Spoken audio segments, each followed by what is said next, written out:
podcast is intended for mature audiences. The views and opinions expressed are those of the panelists and do not reflect in any way those of the podcast partners, sponsors, or affiliates. Enjoy. Hi, this is Michael Buffer, and you're listening to the voice of the people. Let's get ready for Boxing Voice. Welcome to Thaboxingvoice.com. Our show will provide in-depth international coverage of the sport of boxing. You'll receive your daily boxing news and headlines, as well as pre-fight interviews on upcoming fights, along with a detailed review of every fight, the aftermath, and its results. Our audience is second to none, with callers from all over the world. Tune in once and become addicted.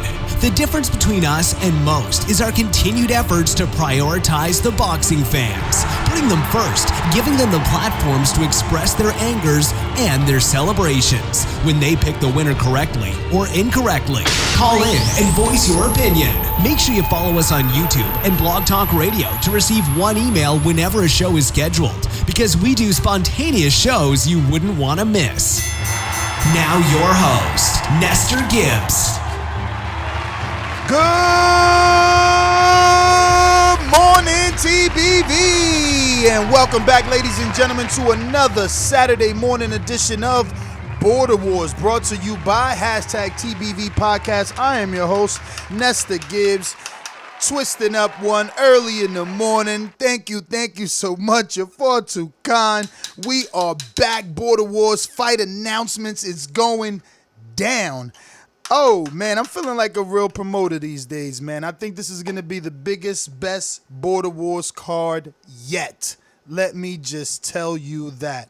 I've officially been authorized to announce the newly signed fight with Ricky Swift Davis versus Darnell, no ring walk, no ring name, Fernandez. Very interesting fight, high level. Two former amateurs have not competed in over 6 or 7 years. 28, maybe 30 years old a piece, you know. So, very interesting fight. And the beauty of that is that it's a fight taking place in the 154-pound division. A division where the once beloved Fern Gully was a pound-for-pound number one. The division in which Lauren has been desperately looking to make a debut in. The division that now has Darnell Fernandez that, honestly speaking, I think he's a sleeper. When I'm offering him the fight, I'm trying to matchmake him, and I'm like, yo, I think I got a fight. I just need to get this fight. He's like, no footage necessary. 147, 155, 160, give them to me. And I'm like, okay, but we've been here before. Keep it real, guys, right? We've been here with confident fighters, you know, those that say they're going to do, but they don't do. Those that say they can shine or live under those lights, but get burnt. I'm not saying Darnell is that. I mean, I posted his footage on Patreon. You should have seen him hitting the bag. He looks quite experienced. I called him a sleeper, and I think that's what he is. So we shall see. We shall see. But that is a very good fight. Darnell Fernandez is 5'6", according to the man himself. And like I said, you can see his footage on Border Wars already, as he's already knee-deep in training for this fight. And his opponent, Ricky Davis, is 5'10". So both will fight at 154. And like I said, the division is heating up. You got the former pound-for-pound Fern in that division. You got the most feared Lauren, a.k.a. Maserati, in that division. And now with the addition of these two, it's starting to get interesting. And here's what I'll tell you. This division suits a JD even better. And I'll just let you know right now, just so that you can get excited for this Darnell Swift fight. You know, I know you never heard of him, but Swift is saying he wants Mitty. And he wants Doomy. just to spar Doomy, but he wants that fight with Mitty. So if he's got to go through JD to get it, he gonna get it. And I guess Darnell Fernandez is the first one. So I'm expecting fireworks in this fight, and out of those two gentlemen. And that's just one of the many fights that we are here to announce. We have to announce a fight that is possibly going to be for a title. Now I know that's like, how could you give Fern, who's been inactive for a year, a title versus Lauren, a.k.a. Maserati, who has 0 fights? Well, as you know, and if you check the footnotes, we've suffered some issues with titles due to a former Border Wars fighter basically taking them hostage and claiming that he will not return them. So because that took place, we have set some new rules in order. So hypothetically, if Fern is approved by the committee that his fight and Lauren's fight will be for a title, then Fern would have to put up the half cost of the belt. His opponent would put the other half, and the winner would keep the belt. So, moving forward, hypothetically, Fern Gully, since you know him, if he wins, then what happens is that Lauren doesn't have an opportunity, obviously, to take that belt home. Fern now takes that belt home. Fern gets to defend his belt, right? He has a voluntary defense that he can choose to take before the sanctioning bodies mandate him to do anything. So whoever he offers a title shot opportunity, be that Darnell Fernandez or a new sign-up, they would have to put the half of the belt. Fern could choose to, again, put up his half of the belt or not put it up, knowing that he could possibly win this fight, betting on himself a la Keith Thurman and Deontay Wilder and saying, I skip the sanctioning fees. If I lose, the winner walks away with the belt. No take home. You can't have this sitting in your house if you didn't pay the fee, because the winner needs to walk away with the belt. So that's just the way that it is. But it looks like we got our good friend and co-host, Michael Gross, which, some unfortunate news. You know, I really wish that Gross was going through nothing at all, because he would have a pick of the litter. We have actually 3 wheelchair fighters now.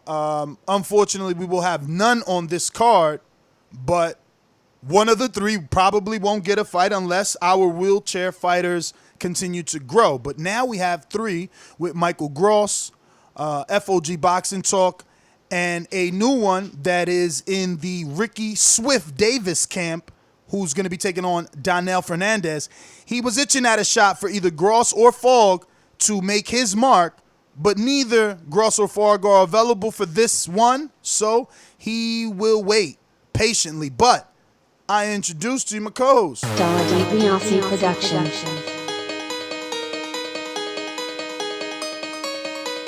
I speak it, believe it, receive it. Speak it, believe it, receive it. Boxingvoice.com.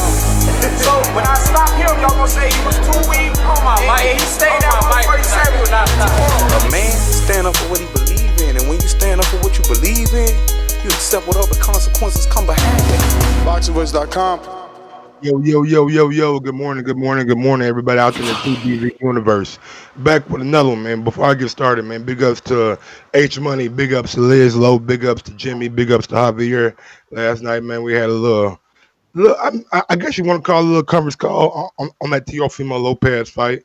That shit was on later, motherfucker, but it is what it is. But yeah, man, Teofimo got some I don't want to be too harsh, but he got some questions that maybe need to be answered. But on to Border Wars. Man, oh man, oh man! I didn't know we had that much interest in the wheelchair fights, man. We got three niggas signed up. God damn. Yeah. Ugh. But yeah, man. Glad to be a part of the Border War show again, man. Hope everybody out there is doing good. I know Robert Bonilla had a fire in him. Prayers, but still out to him. Hopefully everything is getting better with him, man. So prayers out to that and everybody else, man. Hope y'all been training and getting stronger and getting better and getting faster, man. Border War's taking a nice little step forward. Bruh, so many fights. So many fights. I text the Border Wars chat yesterday with just some prelims, something off the top of my head, and I'm gonna try and find it here. But yeah, have you heard of Lauren, aka Maserati? Of course, I heard of Lauren. He fought JD. Okay, Yep. well, it wasn't an official fight, but you see, that is the rep that he's earning. You know, for getting in the ring with JD, he's earning that rep. I mean, the rep may take a little hit because we seen JD get in the ring with Mitty when he had a camp. I mean, but Lauren was the first one to do it. Lauren bloodied him up. Lauren had him laying on the floor after what, 2 rounds? Or was it 3? It was 3. Okay. It was a nice little 3 round, you know what I'm saying, little extravaganza. But yeah, So ain't Lauren fighting he fighting Fern Gully, and that's what I wanted to ask you. Did you get the opportunity? I wonder if there's a mosquito in here. I feel like I've gotten bit 3 times already. But yeah, bro, mosquitoes is out. I Summertime. talking about Fern Gully. That's a fight. So you've watched them fight before? Fern? Yes. No, I think I may have seen like some of his first fight because he only been in Border Wars like once, right? Exactly. Yeah, but I've been hearing that and he gave me a ride when I was in Los Angeles. So he told me personally that he was doing these spars 3-4 times a week. So Yeah. he's not no novice when it comes to this boxing shit. And hopefully Lauren not really either. It didn't seem like so. That's a pretty good fight. So here's the thing. Lauren hasn't been able to get a fight. You know, what would you accredit that to? Do you think it's just been sheer bad luck, or does he really have the fear factor? Because it it's was rumored important that for my my guy, next question. It was rumored that my guy Iron Sal and him was supposed to fight, but Sal wanted some video, I believe, on Lauren and shit like that. So, I mean, I don't want to say Lauren is just avoided, but his reputation may precede itself just a little bit. People hearing that him and JD had a spar and he held his own, and that may give people a cause to pause because JD has been a pro. Has that pro experience would never go away. What he learned, I mean, that muscle memory would never go away. So maybe people aren't as confident when it comes to Lauren, but it seems like Fern Gully is. Yeah, no, I just got a production chat. Someone asking if we ever thought of WhatsApp or Telegram, you know, because they want to keep Android users involved. And I guess we're going to have to budge one day so that, you know, others not living that iPhone life could be involved. But I just don't know when I'm going to make that move. That's like downloading a new app. It sounds just so, Tell everybody to go to Skype. you know. It'd probably be easy to go to Skype if you guys want to, join the action. You know, H Money got a little Skype group, and I'm pretty sure if you want to talk a little boxing with us, sometimes he'll add you to the group. Should we talk boxing last night about that Teofimo and man, oh my Hey goodness. man, I just hope people made money on my pick. You see, What pick? I let you know that I'm not rich enough to bet straight up, but I told y'all homeboy was undefeated. He was Japanese. He didn't know how to lose, and that I was betting on decision. Oh, you can make all the face you want. I got mine's in green. Oh yeah, me too. I mean, And remember, you I came didn't- on the show I late. don't have mine in green, but I told them niggas about that shit. Yeah, well, I think we Every talked night- about it together, but all I know is you came on the show late. Like I did a whole screen share of all my I'm a parlays. genius. Matias was gonna fuck that little Eastern Yeah, European. you know what? You did. Well, you ain't say fuck him up, though. You I mean, said, I said win, but he fucked him up though, Ness. nah, bro. I'm praying He for that fucked dude. him Yeah, but up. he's another Adonis right now. He's having brain surgery, man. Whoa, wow, for really? Absolutely. That's Yashev you talking about? Yeah, Yeah, he's having brain surgery, bro. bro. They should have been stopped that. I ain't gonna say that because the motherfucker wasn't going like that. You know what I'm saying? But man, oh man, I told Matias. y'all anyway, when I broke that fight down and we went into the odds, I showed y'all in the rounds. So I know you wasn't on the show. So, you ain't at fault, or, I'm not, it's not, this ain't for you. But I showed them all the rounds, and I showed them how Teofimo wasn't low in any round. So the bookies ain't know whether or not he could knock this dude out. They just was putting all the money was on Teofimo by knockout by the line. It was people making him the favorite to get the knockout. But the bookies, they had that shit plus 1,000, plus 1,100, plus 900 in every round. So that's why I put a bet. Only like plus 700 to like go to the a decision. I don't know, but I am in love with DraftKings. I mean, they even got this fight won't go the distance. Keith by majority decision, Keith by split decision, Keith by unanimous decision. Will this fight make it to the 10th? So many. I mean, the options is limitless. It's ridiculous. 5 times pretty much it is, bro. Y'all never had that shit on split majority. Like split not majority. on FanDuel. I couldn't pick if it was a majority or a split on FanDuel. They was trash, man. It was trash. All right, I'm glad you got DraftKings now, man. But yeah, man, shout out to them guys last night, man. Not Good only card. for me though, but for the listeners. I got 3 messages yesterday, bro. 3 messages yesterday of people saying, bro, thank you. That's how you do a betting show. You really walked me through it. And it was because FanDuel is mad easy, and when you got all the fights, you're enthusiastic about doing it. But like when you ain't got no fight, it's like Mike actually is better than this at me is better at this than me in terms of picking winners. And yesterday you ain't really had that energy because you couldn't make the bet. Making the bet is what soups you up. Big ups my nigga Cassius Chaney too, man. Oh my God, he knocked that dude through the ring, but it wasn't a clean knockdown. It was like dude was wobbly and he was boom, and he just he kind of went out, but it was dope. Later, that shit was on World Star. I said, okay, I see you on World Star, big dog. But yeah, man, that's good shit. Damn, that's good. That's good. You should check how many views it got already. That's actually good. I'm shocked. I know last night it was like at 121,000. Man, I'm shocked that actually made it there. So check it out. Obviously in boxing, if you go inactive after a year, you get dropped from the ranking. So Fern Gully's been dropped. He ain't pound for pound number 1 no more. Bo put out a new pound for pound list. He's not even on it. Lauren has never fought. So some might think that this fight being petitioned to have a belt would be absurd. So I'll give you the other factors, right? One being there are no titles at 54, and it's been a division that's kind of been created now. You got, if Sal ever returns, he fights at 54, and Tony G, Lauren, Darnell, Ricky Swift, Fern Gully. Who knows if Mitty wants to drop down, maybe give him a catch weight. JD could obviously, 54 suits him better than 60. He said he walked around at 54, right? So putting a title down there makes sense from a commission standpoint.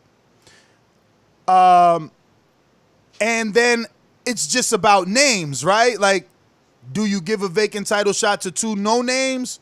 Or do you give the vacant title shot to the biggest names in that division that'll be forced, really, to defend that belt? Because Darnell and Swift are no joke. I mean, after that fight, maybe Border Wars says Darnell and Swift are too good for Fern and Lauren.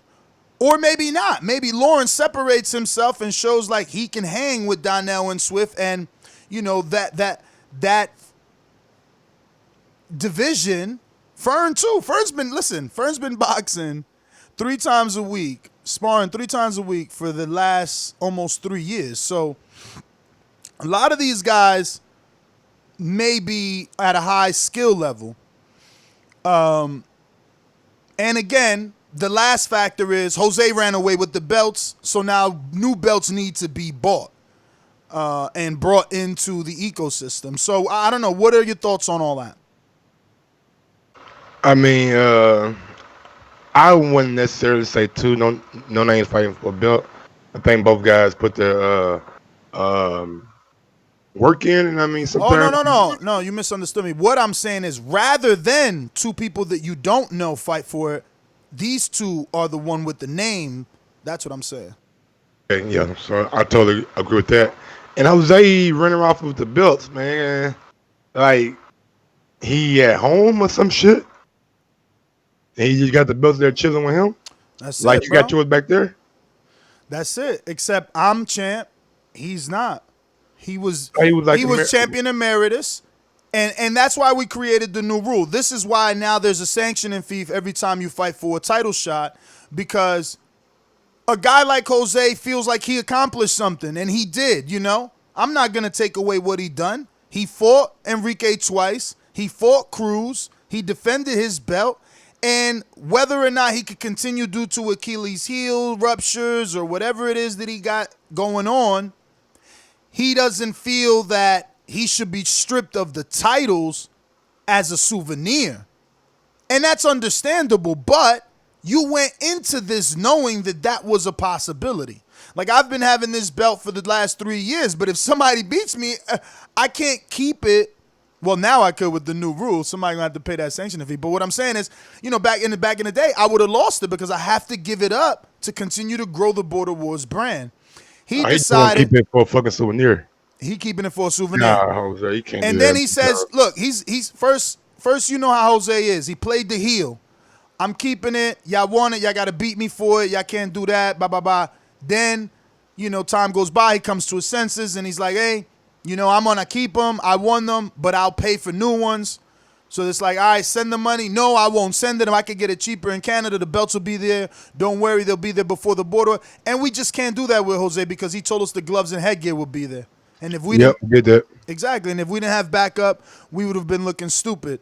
So we have decided to move on, get our own belts, and that's how Lauren comes into play.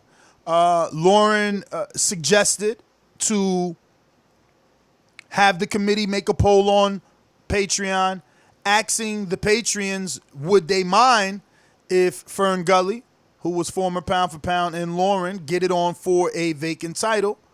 So here's the tricky thing. Fern is down to fight for the belt, but right now financially he can't afford the sanctioning fee. So if he wins, he's champ, but he can't keep the belt. What's the sanctioning fees again? How much is it? Half the belt. Half the belt? Half the belt. What that mean? How much the belts cost? Half the cost of the belt. You could find a belt, let's say 200 and under. Okay, that ain't too bad. 200 and under. Depends on what kind of belt you want. Each man puts up 100. So like me and you fight. I'm gonna go through what it one more. Belts that like them niggas win in the amateurs and shit. What, they win trophies? They don't win. I've seen a lot of dudes have like amateurs. Yeah. Sugar Burt got a belt, but those look whack. I seen a black and red one that look pretty cool. I don't know. Maybe I don't know. I mean, I feel like even the regional belts look whack. And I'm talking about legitimate regional belts. Even the WBC Intercontinental belt looks whack. Like, it's mad thin. The one that what's my man got from Top Rank? Did he just lose or he still got it? Andy Vincent. I don't want that skinny shit. That shit look like it's on a diet. I want the thick green belt. Don't give me that skinny green belt. That's why I like my IBF. I got this big ass eagle. What's that rapper name had the eagle on? That's how I feel like every time I wear my IBF. Like Raekwon.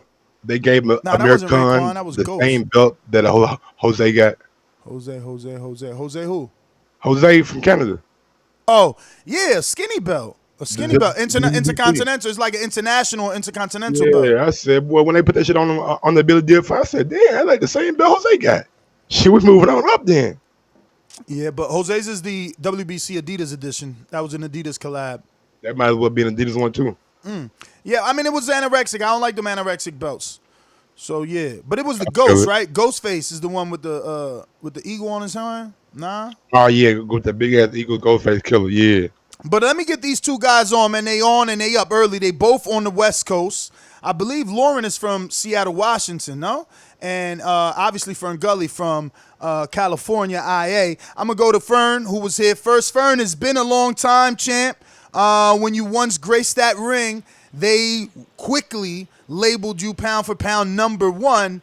And Border Wars has been desperately waiting your return, but no one has been waiting for you to return more than Lauren, a.k.a. Maserati. This man has never fought in Border Wars, but his whole intention of signing up has always been for a shot at Fern. Does that spook you in any way? And why aren't you asking for a tune-up for a guy that's obviously been preparing for you 2 Border Wars? Morning, Ness. Morning, Mike. Morning, TBV fam. Border Wars contestants. How's it going? For me, I like the challenge. I just like the challenge, and I'm a competitive kind of guy. So I figured, I'm sure TBV would match you up right when you're doing this. So why not take the challenge? I have heard people have been ducking them. But yeah, I'm just not the type of guy to duck someone like that. I would be more than happy to fight Maserati, and him calling me out was a motivation. So yeah, we'll see where he's at. I'm sure he'll be posting videos. The TBV fan will be able to see where our skills is at, and they'll be able to see what kind of fight it'll be. Now, have you had an opportunity to watch his one round that was posted to Patreon back in March when he took on the former pro JD in Texas for a quick sparring match? I believe I did see the round. He looked good. I mean, he looked comfortable.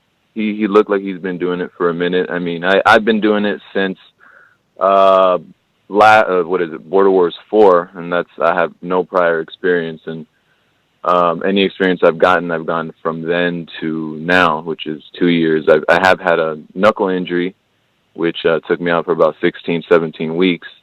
So coming back, I feel like I'm on.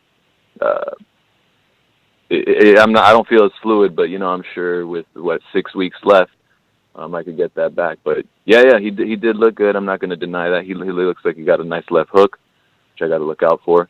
And I've seen the bag work. So yeah, he looks good. He looks comfortable. Now, I know you said he looked comfortable, but I'll be honest, I didn't really like his headgear. I felt like that was like hockey headgear. He had the whole chin strap. It was like, I don't know, it was even worse than Hasael's headgear, So maybe that comfort came from that, do you think, or no?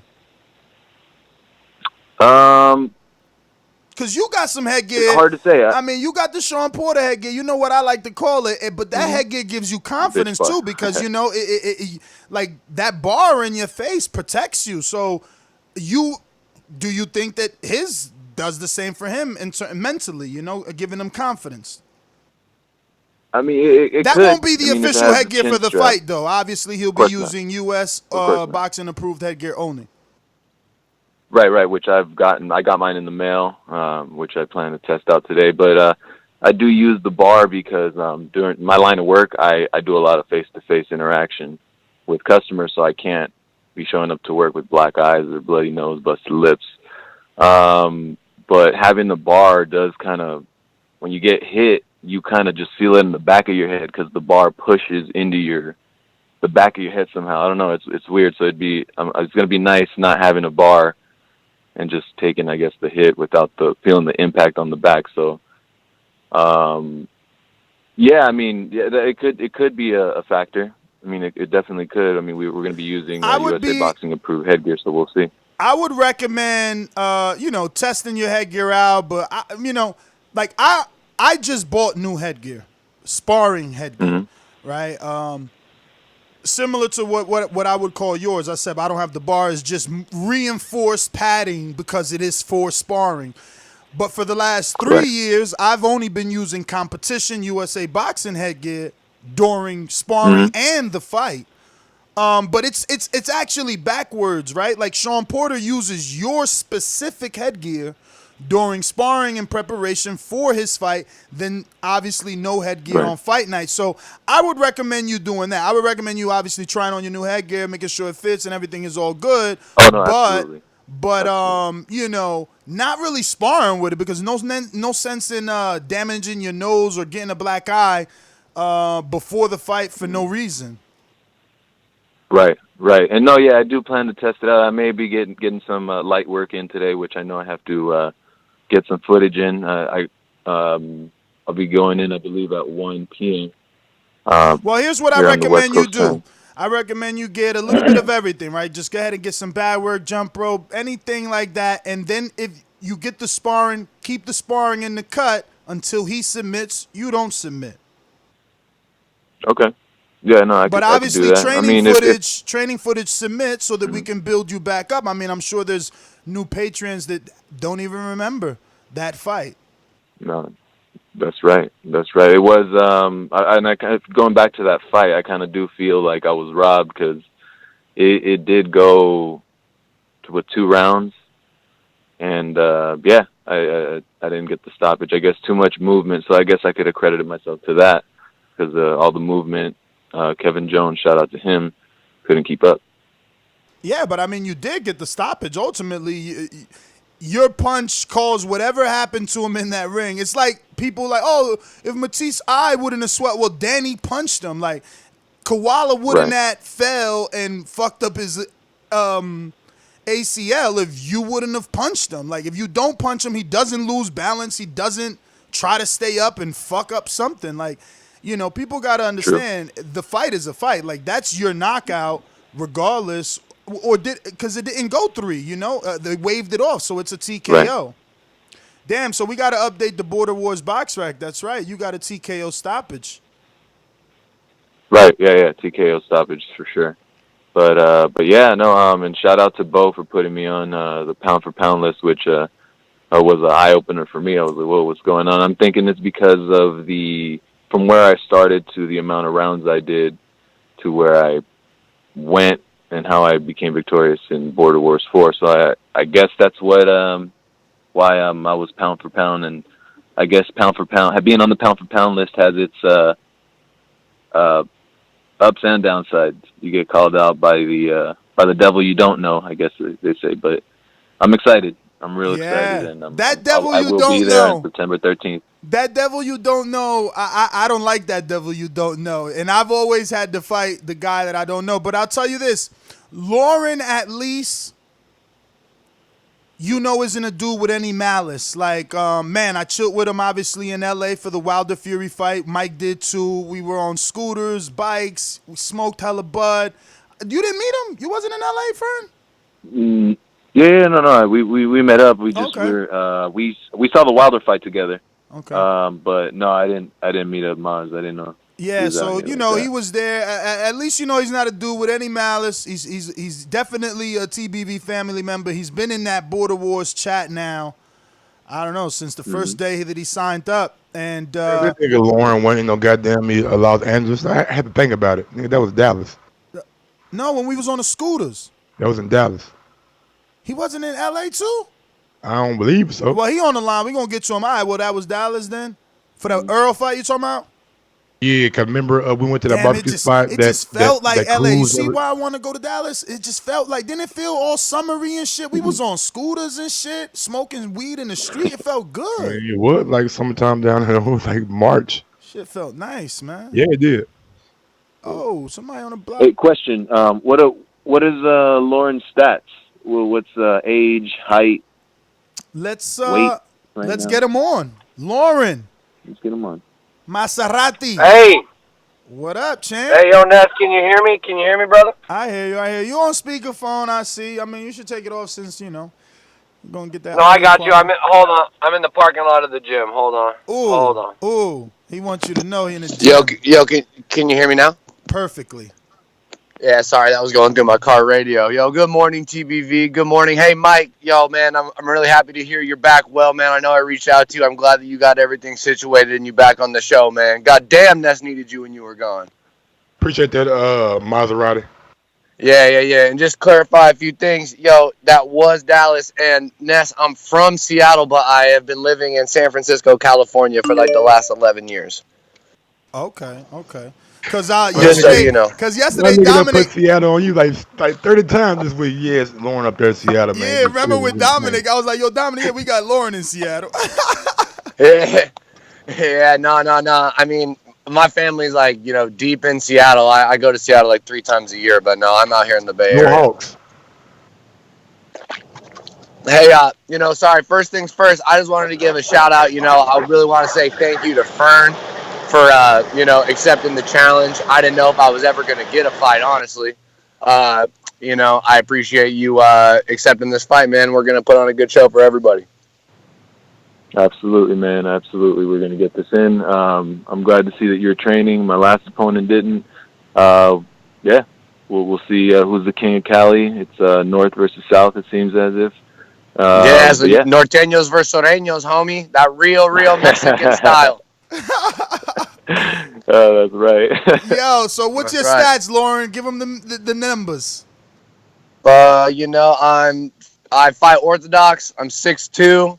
Right now I'm walking around at 158 pounds, cut like a bag of dope. Fern, I was with him in Dallas. I don't think he's 6'2". This must be one of those Bach Rex typos. Ain't no way in hell he's 6'2". Tell him, Mike. No way, my guy. I was 6'2", my guy. I mean, I'm looking at you. I thought you like 5'10", maybe. With shoes, maybe. 5'11". I'll tell you what, man. Hey, that's what the DMV agreed on, so that's what I go with.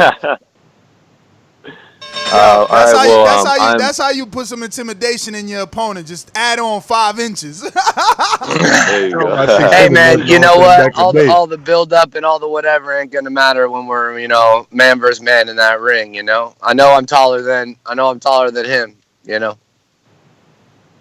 Right. So my stats, I'm 31 now. I'm 5'10" and a half. Yeah. And I'm orthodox. I walk around right now at 152. See, man, you're like my Latin brother. Damn, 152. So you get to eat for this fight, Fern. You get to put on muscle if you want. Yeah, man. I for my first fight was against Kevin Jones. He was 175. I believe he started 175, came down to 155, and when I was in camp and for when I was weighing in, I was at 151. So yeah, now I'm kind of gauging on how much I can eat and all that. So it's gonna be nice. Shit, man. Well, that's the thing, man. When you working hard, you get to eat whatever you want, bro. Everybody always talks about how they don't get to eat and shit. That's because they ain't running. That's because they ain't working hard, man. I eat steak and eggs for breakfast. I mean, you're also 28, right? You got a fucking fast. I'm 31, bro. We're the exact same. Okay. Literally. Talk that shit then, Maserati. Let them know. I eat good. I eat hella good, man. I'm about to go get this strength and conditioning in and then go eat about fucking 8 tacos, bro. Wow. But also, I got like that crackhead metabolism, dude. I've always been like that. That's why it was, when I was offering Sal, a fight at like 165, 170, 175, I was never going to come in any higher than like 158. You know what I mean? I was never going to get bigger. Like anything bigger than 158, I feel slow. It's not me at my optimum. I mean, I still could beat Sal. You know what I'm saying? But don't mean that that would be my ideal fighting weight. Bro, I'm telling you, I'm going to make sure that this is the most anticipated fight because you've been talking shit for about 2 seasons now. Yeah, now I got to back it up, dude. The pressure's on me, bro. I know. All Fern got to do is show up. He pound for pound number 1. I'm the one that got this story I got to fucking live up to, But you making it worse on yourself saying you would have beat Sal at any weight, and people consider Of course Sal I'll beat good. Sal at any weight. Of course I'll beat Sal at any weight. What do you think? I told you I wanted Sal in Dallas. What did you tell me? What did you tell me, Ness? I told you. He said, stop cherry picking, Lauren. That is what you said to me. I don't know if I said that. I probably said. God, you man, oh you call God, you Iron know you Sam said a cherry that. That's pick? cool. I'm gonna let that go. No, listen. I smoke more weed than. If I said it, I said it. I know you smoke weed. You thought Dallas was L.A. But I don't think Sal is a cherry. No, you said me fighting Sal, I was cherry picking. Man, why are we even talking about him, man? He dropped down to a $3. He out. You said bye. On to the next. Canelo was cherry picking when he picked a Kovalev, so I can see that. I mean, yeah, you're right. Everything is strategic because something strategic could be called a cherry, I guess. But like, I think Sal. I always wanted him and Sal. I thought Sal was ducking him. And then Sal. No. What you mean think? What you mean think? No. Because then he offered you the fight and you couldn't make it. Remember? Yeah, he offered me the fight 3 days away after he already was in a group chat saying that I shouldn't be allowed to fight on my first fight to have to beat 2 people for a title shot. But and look, I sat back and chilled poolside, and now I got a title shot with the pound for pound #1. What a fucking opportunity for your boy. Come on now, dude. What more could I ask for right now? Fern pulled his huge ass nuts up and took the fucking challenge. Fern, respect. I appreciate it. I'm gonna put hands on you, but I appreciate it. Hey Fern, this guy is the McGregor of TBV, bro. He got the tattoo and everything. Except yours is a wolf, right? What McGregor got? He got a wolf too? I don't know what he got. I had this shit fucking years before that fool had that shit. Well, he got something with a crown on top. The point is, he's definitely talking up the fight. Fern, he is talking up the fight. Look, yeah, other than JD and Mitty, this is going to be the highest caliber fight that Border Wars can offer. Like, in terms of skill, man. Like, don't get me wrong. I am fucking hyped for this main event. Listen, Marvin versus Ant, this is going to be a fucking spectacle. But me and Fern are going to have fight of the night, no doubt about it. Put your fucking mortgage on it. Yo, but that division just heated up. That fight with Swift and Darnell, I mean... Who are ya? Who are ya? Who are ya? I hear you, but you see the tape. It's no different than people saying who's Luis Ortiz or what has Luis Ortiz done. You can say that, but you see the skill. You see the skill. Hey, you gotta quit bringing Luis Ortiz up, my nigga. You saw what I suggested. I said they should be jockeying for that mandatory position. My nigga, his biggest win is Brian Jennings, and we've seen what Brian Jennings had for us last week. No, bro, you can't. What are you trying to diminish Brian Jennings? He just went 12 with a dude, a heavily touted prospect that's being rushed because he's heavily touted. Nobody. Well, never mind. I can't say nobody. I'm not high on Joe George, so that's just my personal opinion. Hey, man, you aren't right, but guess what? Richard Schaefer was. Who else? David Hay. He signed a ring star. That's my point. They spending money on him. Of course, he's gonna be high on him. I don't care how you look last week. Oh yeah, David Hay was interesting. Damn good. He went there with Brian Jennings. Warren, and he took him 12. Frank Warren. Too, though, all right, Mike. All right, Mike. If you ain't high on him, name another fighter that fought Brian Jennings or Brian Jennings at 10 fights. I don't play that game with you, bro. Exactly.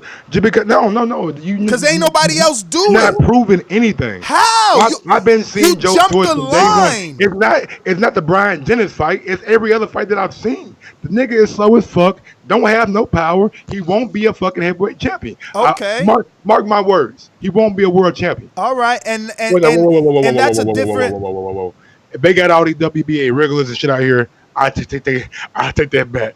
I take that back because there's a lot of belts out here now. Yo, what the fuck are we talking about right now? Come on, bro. You got the great Maserati on the line, and you wasting your time right now. I gotta get into this gym, bro. Right. Come on, my pre-workout hit. What are we talking about? While you're on the line, I do apologize. It's all good. It's all good. He hated on my analogy, man. He hated on my analogy, man. I know. That all came from the don't get me wrong. I just started spacing out. This is why I watched the show, to hear you guys argue. And then I'm like, wait a minute. I'm on my phone. I'm right in front of the gym. What are we doing here? But hey, I got to cut. I'm paying by the hour for what I'm doing right now. I just want to give a shout out to Fern once again. All jokes aside, man, nothing but respect. I really appreciate it. I honestly was paying my fee just to stay in the chat. I didn't think I was ever going to get a fight. So just know, I appreciate it. I know you were A-side in this situation. You had your pick of the litter. So thank you, brother. Hey, man, no problem. I appreciate you making it exciting, getting me excited to get back in the ring. And yeah, man, I'll be seeing you September 13th, and we'll get a beer right after. Fern, absolutely. Wrap them hands properly, Fern, and use them winning knuckle guards. No injuries, bro. You know what? And if you could get some 20 ounces for practice instead of using the 16s that you're gonna fight in. You know what I mean? To help that. Yeah, I'll be taking the. You could probably borrow some in and I'll the be, gym. You taking a know, you look don't at gotta that. buy some. Borrow some. Like when you, at least when you hit the bag, try to use bigger gloves or wrap. Make sure your hands are wrapped better because the bag is what's heavy. Right. Or, right. No, I will or, be. We'll be doing that. I hate to keep interrupting, but you could also just only use the aqua bags. Like those are specifically designed to cater to hands, you know, not to. That's what I hit. That's all I hit, man. I go and I camp on the teardrop bag and on the fucking body bag on the water bags. Yeah, the water because you bags got are because safer. Fern, you got Cletos too, right? He does, but he doesn't like it. it. Yeah, man.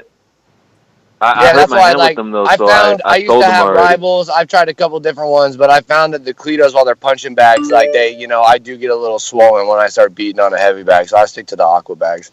That's all I'm giving. Oh, okay. I hope you come in. Yeah, I hope no, you come in with freaking, brittle stress hands. fractured ass hands, man. All right, G. All right, y'all. Later, all right, man. it's love. TVV. Yeah, no, right now I bought some fighting brand glove, which are like, I guess, knockoffs of Winnings. I haven't gotten to use them yet. We'll be doing some light sparring today, so I'll actually be testing out the hand because the Cletos were just hurting my knuckles. So, before that becomes an issue, I just went out and bought some new gloves. So this TBV experience does get expensive, but it's all worth it. I just want to tell everyone, anyone that's listening that's thinking about joining Border Wars, I'm not outgoing and I don't call in often. I'm not brash. I'm shy, but this definitely got me out of my shell. From the moment I first met Ness out in Vegas, I remember he yelled out when I was walking in, "Fern, Wild is here, back!" From the moment I walked in, it was just like fam. So it definitely encouraged me to want to get in on this. No prior experience other than Border Wars. It's fun, and here I am on the co-main event from what I'm hearing for Border Wars September 13th. So yeah, I'll be going training today at around 1 p.m. Get some work in and relax and watch the Thurman fight. I got Pacquiao. Oh, Pacquiao picker. All right. Fern, man, take it easy. Thanks for getting up early for the show, man, and stay safe, obviously. Use those winning knuckle guards every single time, bro, and definitely take care of those hands by wrapping them properly. Make sure you're using 180-inch hand wraps as well, man. Don't use those short ones.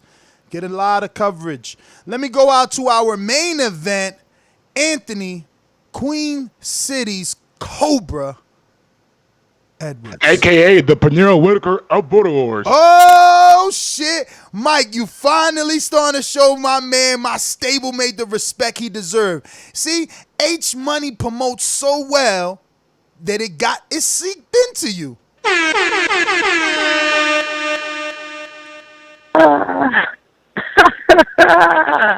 I can't tell if he was trolling or actually giving me. I can't tell if he was trolling or telling the truth, man. But nah, man, yeah. That's a fight I'm excited for. The homie Lauren and shit. Fern, a dope dude, man. That's it. Damn, that might be the fight of the night. If if I knock out Marvin, I'm gonna get the accolades of the night. But dang, this a motherfucking stacked card. But man, everybody hurting their hands. I hurt my hand earlier in the week and shit. But it ain't, it ain't too bad. I hope it ain't broken. Hitting the bag and sparring. Like I heard it hitting the bag and then I went sparring and I heard it again. That left hand, dropping that left hand, throwing power shots, man, loading up for the power. I gotta get ready to fight the bigger dude, so I'm digging this fight. So he gonna get hurt. But yo, so let me tell you, obviously people forget because the knockdown was so spectacular. They kind of write that off as a knockout. But you called the knockout the last time, didn't get it. How do you know you can get it this time? What's different about Marvin that would make it easier to get a knockout?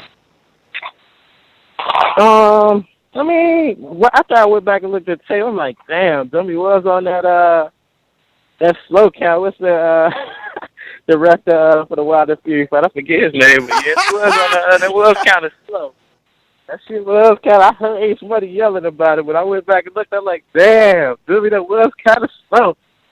So I'm all right. Let's do what I did, everything. But the difference between Marvin and Cruz, Marvin gonna be right there. Cruz know how to move a little bit. Cruz know how to move his feet. Yo, and hold on, man. I gotta challenge careful. you, bro. Did you watch Marvin's second fight with Cantu? Like, Marvin actually has good Canelo-like lateral movement, like that from the hip. Like, he's moving from his hip waist. He's ducking, and you don't think so? Yeah, he did that for like the first 30 seconds of the fight, but he didn't do it no more after that. I think he got head movement too. He kind of like does the Mike Tyson left and right before he throws the jab. No, my nigga Marvin said he got something to prove. That shit telegraph, man. He try that shit with me, he gonna end up on the floor. Walk straight to me if you gonna do that, and that's just too easy. You know what I'm saying? The dangers with Cruz was real. Because I knew Cruz could hit hard. On top of that, you have to be very careful with Cruz because he would counterpunch the shit out of you, and he did that to me. And I was like I said, I couldn't see for about 2 seconds after he hit me. I didn't even know where the punch came from. All right, but wait a minute. If that's the case, that is Marvin's spawn partner from day one. He plays with Eric's power. Yeah, he can't play with mine though. I mean, can he? I mean, if you really think so, like I didn't even hit him. I didn't feel like I hit him as hard as I could when I knocked him down. You know what I'm saying? So, and like I said, I got a few things to pull out the bag as far as my repertoire, and this camp, I'm going power shots. You know what I'm saying? I'm digging the power. I'm going to fight a bigger guy, so I got to hit harder. So I actually didn't even need the extra power, but it's going to be there. So it's like, can you stand up to it? I don't believe so. But knowing that Deontay Wilder, who's a devastating puncher, had a power score of 963, and Marvin was up in the 870s, he's got to have some power. Marvin is an average Joe diesel mechanic. Check this out. I didn't get to record it, right? But it was this little punch machine in this bar I just went to a few weeks ago. And I hit the thing. It was a big ass dude. He's about 6'3", hitting the little thing. Wow, he got like 900 some change. I'm like, all right, let me tell you something. I walked up to the thing, measured it up, hit it with the right hand, 964. I wish so bad I had that shit on video to prove that shit, but I ain't got it. I mean, I wish I had a soundbite that said, we don't believe you. You need more people. Like, I mean, I could say that shit too. So good, man. We gonna see that 964 on display. We gonna see that, believe that, and you know what it's gonna. You already know what it's gonna be with me when I step in the ring. You gonna get excitement. Somebody gonna hit the floor. It ain't gonna be me, and we just. Hey, can I talk my shit in? Can I put them 2 belts on me, please? Hey, so do you think that this performance will later on be called your easiest fight? No. And I mean that because the way that you say that you're training, the style of fight that you're saying you're gonna fight, sounds like you're gonna make a short night of it.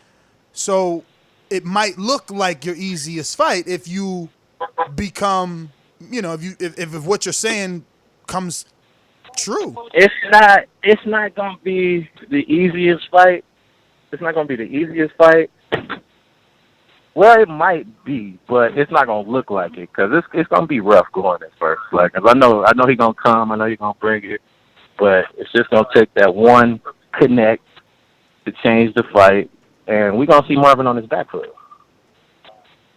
So you gonna see me going forward. When you ever see me really dance and back up? You don't see that. So Actually, I'm getting ready. Right now, I'm getting ready to go to do this little Spartan race and shit. It's like a 5-mile obstacle course and shit. So camp started this week, and we about to hit it hard.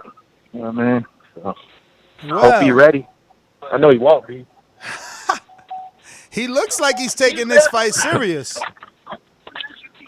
Yeah, he took every fight serious, and we seen how he showed up. But like I said, he had some decent little flashes. You know,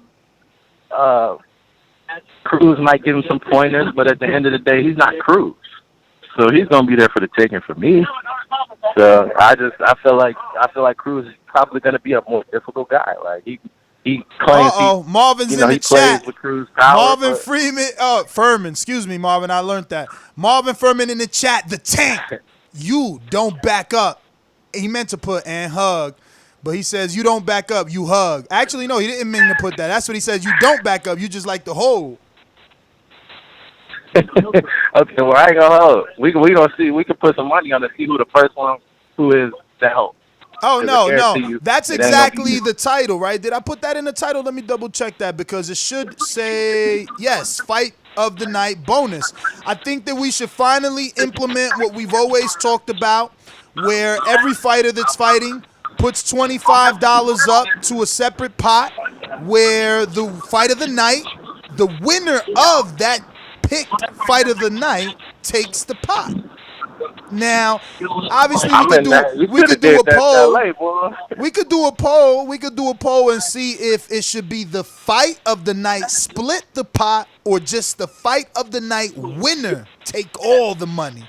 Imagine that, because if you take all the money, your trip is free pretty much. I mean, it's like right now, I think we got over 20 fighters, $25 times 20. You know, that's some change. Yeah, that do sound good. I could use a free trip. You know, 500. That's your flight right there. That's your flight right there. But if you want to be nice, you split it with your fighter. You know, not your fighter, but your opponent. I probably will. Yeah, I probably will take him to the strip club, show him a good time. Then we'll get him feel like he lost. You know what I'm saying? I don't know if the tank could go to the strip club, man. I think he got another baby on the way. Oh shit! You gotta hop out and get out like Cruz did. You gotta go back to that baby. Yeah, I'm in for that. I hope everybody is. But Ant, let me get to Mitty, the coach of your former opponent, and the undefeated, till this day, the highest skilled fighter in Border Wars. Searching for a fight. We got no fight for Mitty at the moment, but I'm pretty sure by next season you're going to have a fight that will develop from the Darnell and Swift winner, in my opinion, due to their amateur background. But Mitty, Coach Mitty in the UK, what up? I hope he could talk. Last time he called in, he couldn't talk. And you're muted, Mitty. You got to unmute. All right, there you go. Coach Mitty, what up? All right. So when you get that right, we'll go to you again. Boxingvoice.com. It's money to shit. Working that wrist. Ballin' like Swiss. Oh, okay. So, damn, Mitty, I just seen you unmute. Ah, man. Damn, that's what you doing. You gonna cut off H money like that? Working that wrist. Damn, Mike. Like You gonna beat me? Diamonds wet like a fish. Pull up with them sticks. Come fuck with the clique.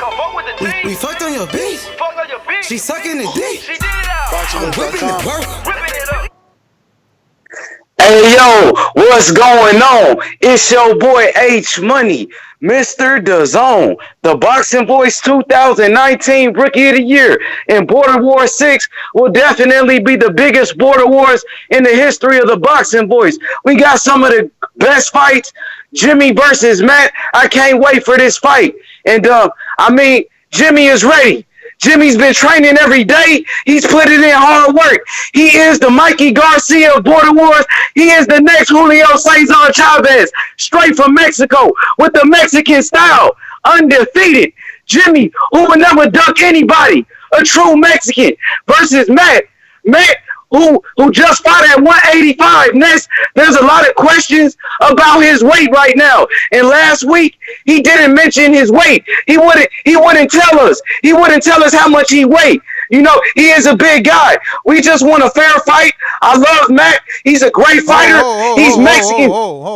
You know he only got to show his weight on weigh-in day. He ain't fighting for a WBC, so he don't got to do a 30-day weight check-in or a 15-day weight check-in.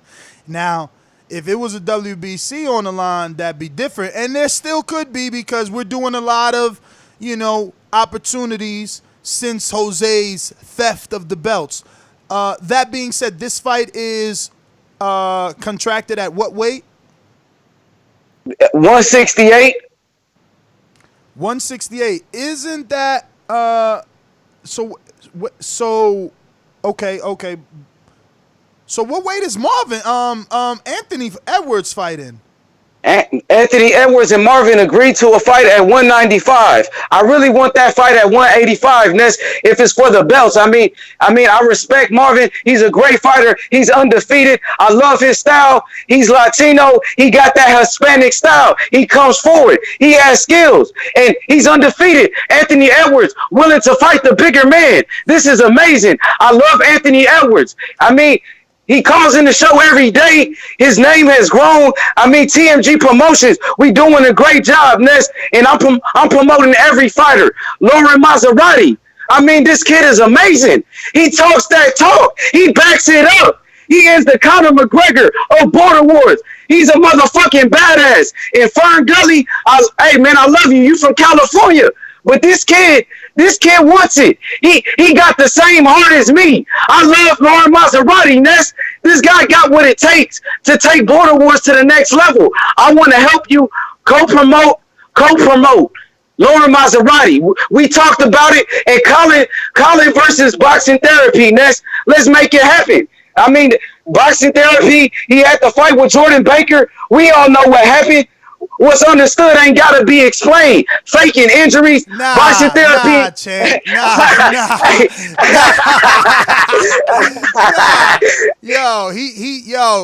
He just put another picture in the group chat. You in the group chat, bro. You ain't see his knee. Man, you know how the internet work. You know how the internet work. The show. Jordan Baker, call the show, please. We want to talk to you. Bruh. Hey, he called me, bro. Nah, he showed me the doctor thing, everything. But you seen that picture? He tripping, man. I called it out. I called it out. But Ness, I just want to say, boxing therapy needs an opponent. We got him. We got a couple. Listen, it's slowly coming together. Like right now, we just signed because again, we don't want to put boxing therapy in there with someone too skilled. This is his first fight, so I'm working in the background, and I hit him up too. I might have a big name for him. If you're his promoter, he should have told you the name. I'm just waiting because this dude's a fucking, you know what I mean? But if we could get therapy that fight, he's got a nice big name fight. You know what I'm saying? There's so many big fights. I don't know where to start, man. I mean, Greg Morgan, he's another fighter with TMG Promotions, signed up to Border Wars. I think I sent you some footage of him. He was hitting the bag. Did you see it? And what's his weight? He's trying to fight at 175. He prefers 175, but he can go at. So again, depending on that therapy opponent, right? Then we can do Morgan and Colin. Yeah, that sounds good. That sounds good. This Border Wars is super. I mean, Anthony Edwards, he's become a star, Ness. I mean, look at his resume, undefeated, running people off the show who worked for the show. I mean, damn, this shit is crazy. Knockdowns against a Hall of Famer, Eric Cruz, a fighter everybody respects. Anthony Edwards, the only man to knock him down. I mean, this is big. Border Wars is growing. My brother Jimmy, Joseph Rodriguez, we going head to head. I mean, we promoting together, but your brother versus my brother. Let's put some money on it. I'ma set it up, man. I'ma set the bar, man. I got 100 on Jimmy. Joseph Rodriguez calling the show. I got 100 on Jimmy. Jimmy gets the win. Let's go. Let's do it. Hey, Dylan White, knockout tonight. My boy Ness. What about Mikey Garcia in the zone? I told you. Mike, shout outs to Money Mike. Mike, I need you with TMG, bro. We talked about it. Come on now. Come home, brother. You know, you taking a break from fighting? We can always have Money Mike on the show now. We need Money Mike now. All right, Age Money, man. Thanks for calling in. Mitty, talk to me. Yo, can you hear me? Now we hear you, champ.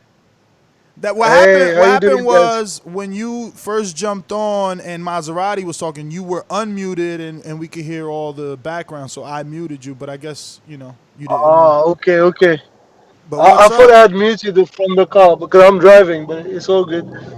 Yeah, I don't know, man. I've been listening. I just jumped on when Lauren and Fern were talking, right? And they sound like they're from the UK, man. They don't sound like Californians, man. They sound like too polite, my brother, I love you, thank you. Oh, you're talking about whatever, Maserati? whatever. Yeah, well, man. I don't know, man. Maserati was talking a little bit greasy, man. He was talking a little bit greasy. And Fern told you he's a shy guy, right? Like, he didn't do any slick talking for Koala. He does his talking in the ring. Some people are like that. Yeah, I understand. Fern, that's the way he is, but Maserati can, it sounds like he can go a little bit harder, but he was being cautious with Fern, man. He said, oh, thank you. That's the first time I hear someone thanking someone for whooping their ass, man. He said, thank you for taking that fight. Well, what if he beats you up, man? What are you going to do? Well, that's the thing, right? I mean, Lauren's whole thing is the super confidence. He doesn't feel that Fern will beat him. He doesn't feel that Sal would have beat him. And, you heard him in the chat. He was saying, hey, if Fern doesn't take the fight, I'll take the Darnell fight. So the boy definitely has heart. He was willing to fight Anthony in Texas. He got in there with JD in Texas. Yeah, I don't know. I think it's just time to see what he's got for 6 minutes, though, because that's going to be totally different. Let's see. That'll be interesting. I'm actually looking forward to that fight, and I also want to see Marvin and Anthony, and the rest I don't really know what other fights are confirmed or if those are people that I've seen before, right? So. Well, I'll tell you because I think that you should be highly interested in the Ricky Swift Davis fight, who claims 10 amateur fights, probably 6 or 7 years ago, and Darnell Fernandez, who claims 2 amateur fights. Let me see what he's got here. Does he? I've seen Darnell, and Darnell said he'll take on anyone, so which is good. But then he said I'll take on anyone up until 154.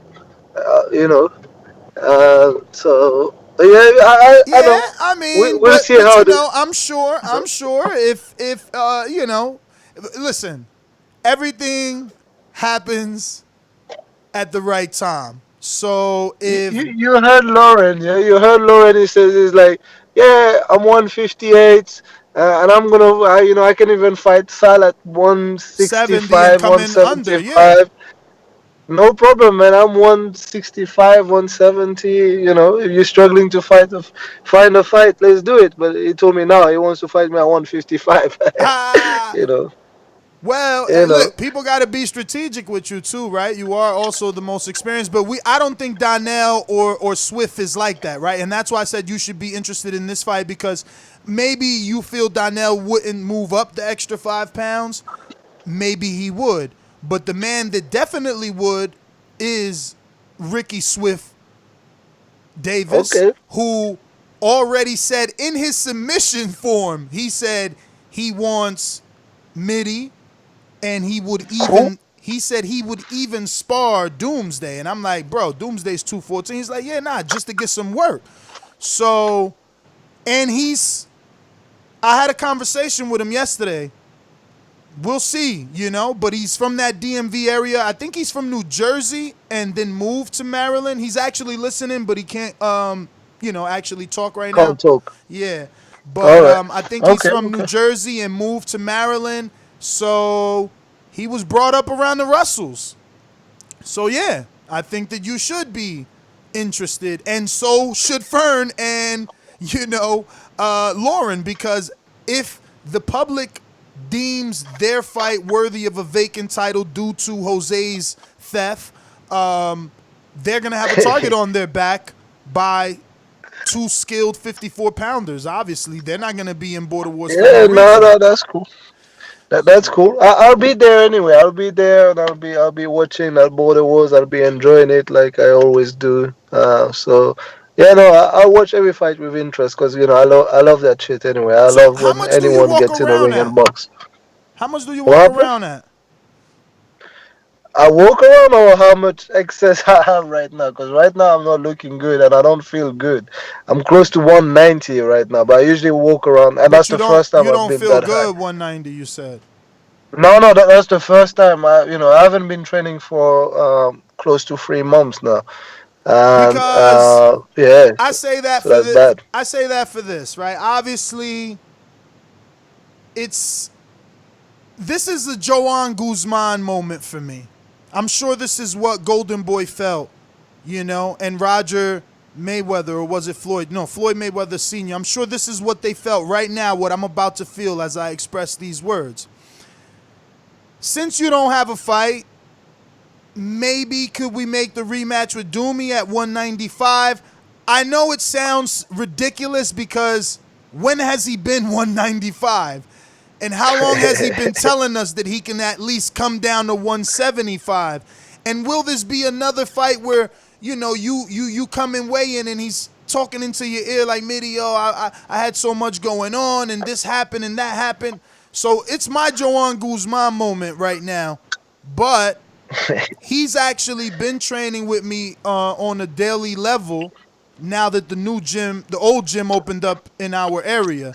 Obviously, going to Terrific's gym was a Maserati. Mute yourself, champ. I gotta mute you, Maserati. You Yo, loud as Fiat hell. Punto, So Fiat Punto, mute yourself. Yeah, I mean, I feel like there's a possibility he could make 195, maybe even less, but I didn't tell him I was offering you the fight. Yesterday I asked him, yo, what's the lowest you think you could come in for September 13th? He said 195 for sure.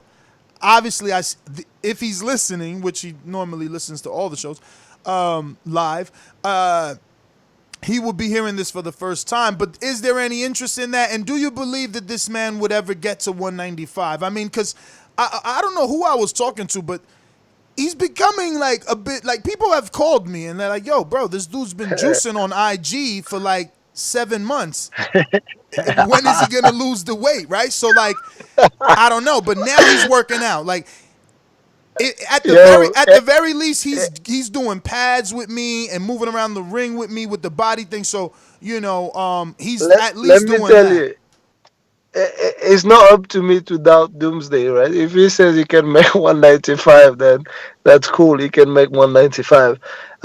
As I said, I'll be there in Border Wars, like, so it would make sense for me to jump in there with him if he doesn't have a fight and I don't have a fight. So that's not a problem. Yeah, so that's my answer to you, right? So I'm gonna be there. So no matter what I wear or whatever, I'll just jump in with anyone who just want to give me some work or just fight or whatever. So I'm cool. All right, well, let's see if he can do it, man. Let's see if he'll take it. Honestly speaking, I know he's got a lot of shit going on. He's got to move right now. He's busy today. I think he's cleaning the new apartment. So, do I think it's possible? Yeah, because it's not going to take you 7 weeks to move, right? Like, if you're cleaning your apartment today, you should be in there within the next few days or whatever. But I don't know. I'll talk to him, see could it happen. Because like you said, I hate for you to come out and not get any work. Like, I wanted to push Ricky Swift your way because of his background, but he doesn't. I'm telling you, he's coming for you though. So At least be excited. There's somebody's let, been let me watching tell you, you. it's not coming for me. If you say like, yeah, I want Mida in the application, and then you're telling me you can have him, you say no, I want him next year. No, listen. It's not coming for No, anyone. he's coming for you. That's the thing. He's not a fool, right? Like we spoke yesterday. He's like, look, I don't want to do, and he was gonna do it for the sake of like you, so that everyone could get a fight. But he said, look, I would rather not fight Mitty without a fight. Without one fight first. I don't want to call Darnell a tune-up because like I told him, I think Darnell's a sleeper. I told him to his face or on the phone, I think Darnell's a sleeper. I don't believe that Darnell isn't, he's real straight on that bag. His confidence is up in the air. I don't believe that, I think he's a sleeper. But that's perfect because, Swift has 10 fights and has the confidence that he wants you in a real fight and he wants Doomy in a sparring match. So, yeah, he does want you. He just said, I don't want to make the same mistake JD made. I don't want to. And I said, that's perfect because JD doesn't deserve a Mitty rematch. So we'll see how you do with Darnell. Maybe you can go through JD or straight into Mitty. And he's like, yeah, I know how boxing works. We could build it. So, like, he's all in, believe me. The confidence in Border Wars, the fighters are calling in. They're being you'll hear from him yourself. Obviously, today he's busy, but I'm not exaggerating. We had a conversation right after I got out the gym. So, yeah, that work is coming. Now, obviously, you'll probably rise to the occasion because you were super impressive versus JD with the high activity. I mean, sheesh. Somebody's going to have a real, and that's what he said. He needs a real camp. He said that because he brought that up, that, he's seen you fight JD. And he said, first of all, he said JD fought the wrong fight. So, again, he's watching you. But he also said you need a full tank to get in there with Mitty. So, he got to shake the rust off. It's like 6-7 years, he said, since he stepped in the gym. Well, that's cool. I understand. That's cool. No man, you got to come in on weight, big dog, but you got to give JD a fair chance, bro. Nah, JD's not. JD ain't fighting this one, man. Something came up. JD's out, so Mitty's unfortunately out of a fight unless we get a last-minute replacement that is trustworthy. But Mitty, it looks like Maserati called back in. It looks like Maserati called back in and didn't like what you said. Maserati, are you capable of unmuting? And we got to get to Matt Machine Gun. Don't go away. I know you're there. Well, Mitty, I'll wait for Maserati. Let me get to Machine Gun, who's been waiting patiently, along with his promoter, Joseph Rodriguez Garcia, who sent in a super chat and said that he'll take that easy money, hashtag Team Texas. So, H-Money, you got yourself a $100 bet. Matt Machine Gun from Texas versus Jemmy, all-out Mexican affair. Who do I go to first, Mike? You want to hear from the promoter or you want to hear from the fighter? You want Canelo or you want the Golden Boy? Who do you want? Mike's muted and sipping. I mean, Mike is terrible, man. I'm going to just go ahead and go to Machine Gun. I don't think Mike ever know when I say anything. What up, Machine Gun? My nigga, Matt Garcia, right? Yeah, but I said, who do you want first? Yeah, the fighter what or up, the promoter? You didn't even answer. He took a sip and answered. You said the motherfucking fighter is in control, right? Ooh, look at his comeback. Mike think he getting good at this. Hey man, I'm just learning from you, dog. Yeah, what up? I'm just learning from you. Machine Gun, talk to me, man. You heard the pressure of the co-promoter making a $100 fighter bonus bet, or is it in between promoters? I don't know, but I know that adds more pressure to you. They're questioning the weight. Talk to me. Yo, man, what up? Good morning. Yeah, I heard, man. I heard H-Money. I heard what they had to say. This is good, just the added motivation that I need, man. I'm out here working. I'm out here losing the weight. I didn't mention my exact number, but I did say I was within 15, 20 pounds. But that's just, look at them. They're worried. They know. That's why they're asking questions. But it's all right. Like you said, ain't no belt.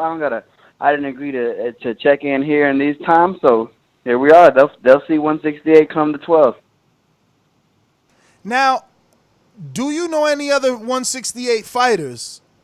Because there's opportunities for belts at this moment, but how thick is your division?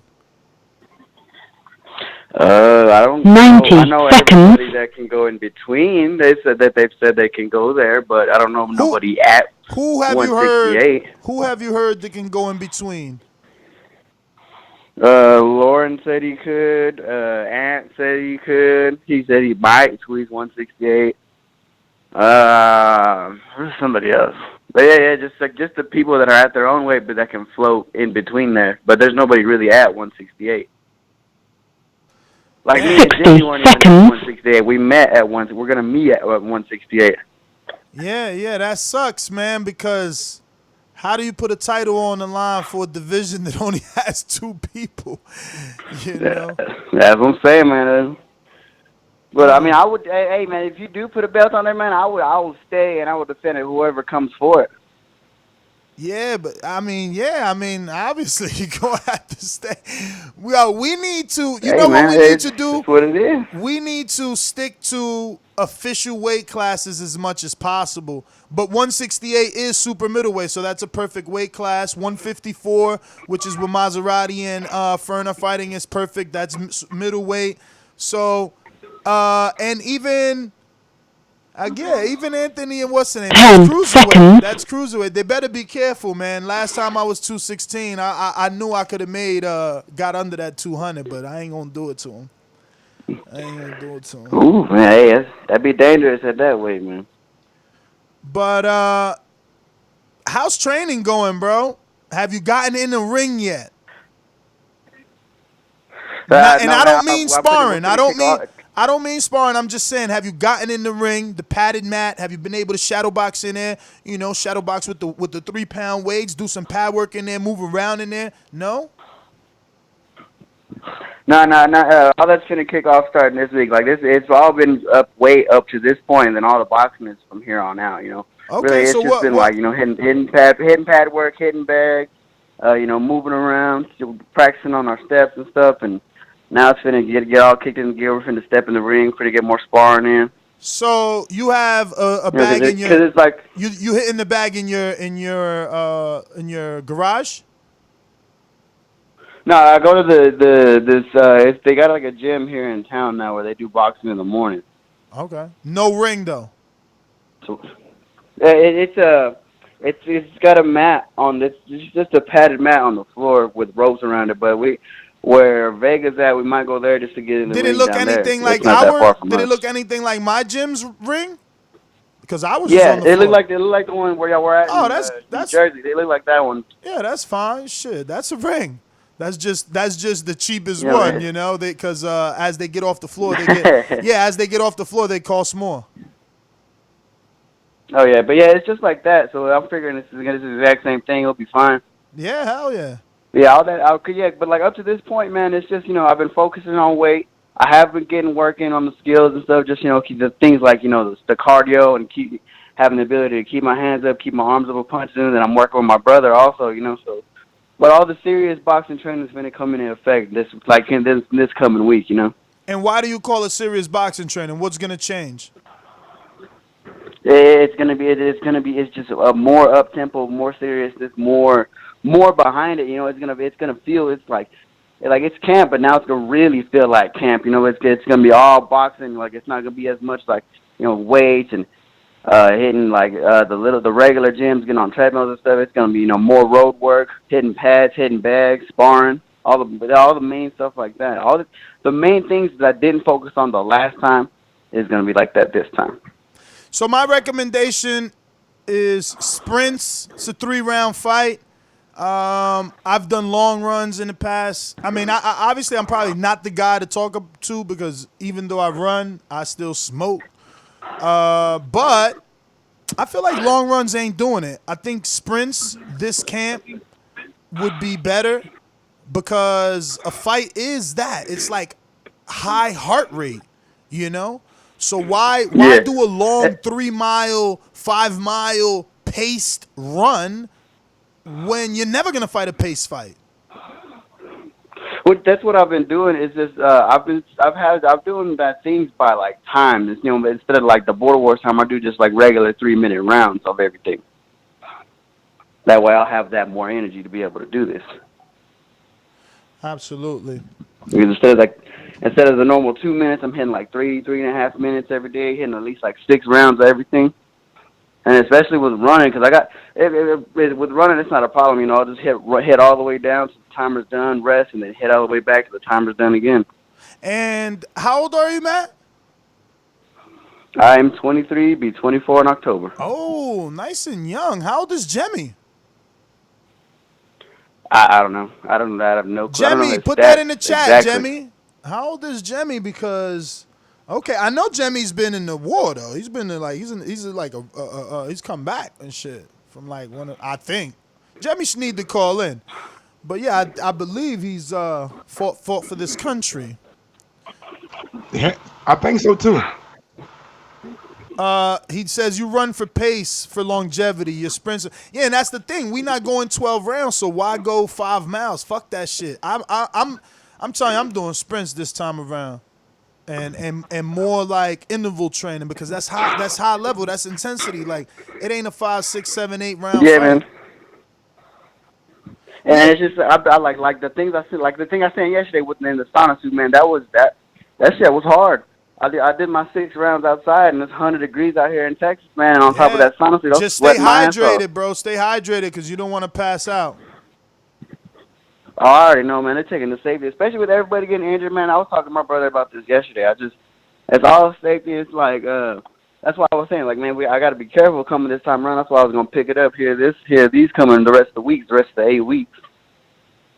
Yeah, man, like someone just recommended basketball is good for training, which it is, but you got to be careful. That's how Jordan Baker fucked up his knee, you know? Yeah. You know, but definitely like suicides. You could just do suicides, bro. That is what a fight is. And, I mean, that's just my theory.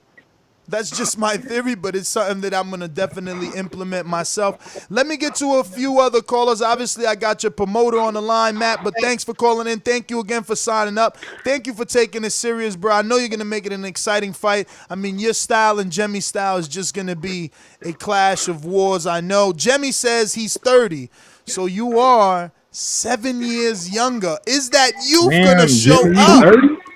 Jemmy don't look 30. Shout out to Jemmy. Yeah, he don't look 30. Shout out to no. He look young as Jimmy fuck. got that old mainstream on your ass. Yo, and I don't know if you've been watching the Border Wars chat, but Jemmy been posting fucking sprints with the weighted vest. And I got a weighted vest that I haven't used in years since I was doing hella pull-ups back in the day. He was out there running in the heat with that shit. I'm like, damn. Yeah, man, this is good. That's what I'm saying. This is going to be one of the best fights we got, man. I'm excited. It's all in seriousness. And this is what, and it's like I said, this is what I like. It's like fight. We gotta have fight. It's a good fight. It's gonna be a big show. Big drama show. Listen, man. Thanks for calling in, Matt. Thank you for signing up. And stay safe, man. No injury free. Let me get out to your promoter and fighter who will be making his debut. Big Super Mex Joseph Rodriguez in Texas. Talk to me. What up, Ness? What up, Mike? How y'all doing today, brother? What up? Just out here working in this Texas heat, getting all this done, ready to get home for fight night. Just wanted to call in, man. Big ups to everybody who's called in. You know, training's going good. This week we're shifting focus. I mean, obviously I've been working on losing the weight, but now we're going to shift focus on really making sure my cardio's up. Working on being able to keep, you know, all this weight training is good, losing weight, and that's my goal, but I also don't want to get in there and not be able to keep my hands up, keep a pace. So we're doing a lot of sprints. I'm working with my cousin who's a former fighter right now on just pad work, keeping my hands up, letting them hands go, get fired off. I do a lot of work with my brother Matt. You know, when our schedules can mesh, you know, we get together and do some work. So, I mean, obviously I do want to continue to lose weight, and I will continue to lose weight, but that's not going to be the main focus now. The main focus is going to be being able to let them hands go, being able to keep my heart rate up, being able to react well to getting punched in the face as well, you know, to throw shots, take shots. And I heard you mention about that fighter bonus, man. Let me tell you something. When two heavyweights who get in there and don't take steps back, that's a fight of the night, and I think me and Santiago are definitely on paper, knowing my style and seeing how he's fought, I think we're right up there for early contender for fight of the night. Because I don't think he's going to take a step back, and I know I'm not going to take a step back. So it's going to be a war, and that's what I'm looking forward to. He might not take a step back, but he's definitely learned to duck under, man. Just watch tape, man. He's definitely learned to duck under. Oh, yeah. And he was coming up under them shots from Mofongo. You know, that was a great fight, man. He showed a lot of improvement. I don't expect Santiago to be a sitting duck. What I mean by that is, like, you know, we're going to stand in the pocket. You know, we're going to trade. You know, and I worked on the same thing. You know, the pool noodles that they have. You get the pool noodles and work on, you know, dipping and dodging, slipping shots, moving your head. That's something I've been working on with my cousin as well. Work's just been crazy, so I haven't been able to get down to the gym with Vega. Hopefully I can do that this week now that I got my air conditioning fixed on my car. See if we slow down a little bit. You know, I still have a full-time job. Santiago.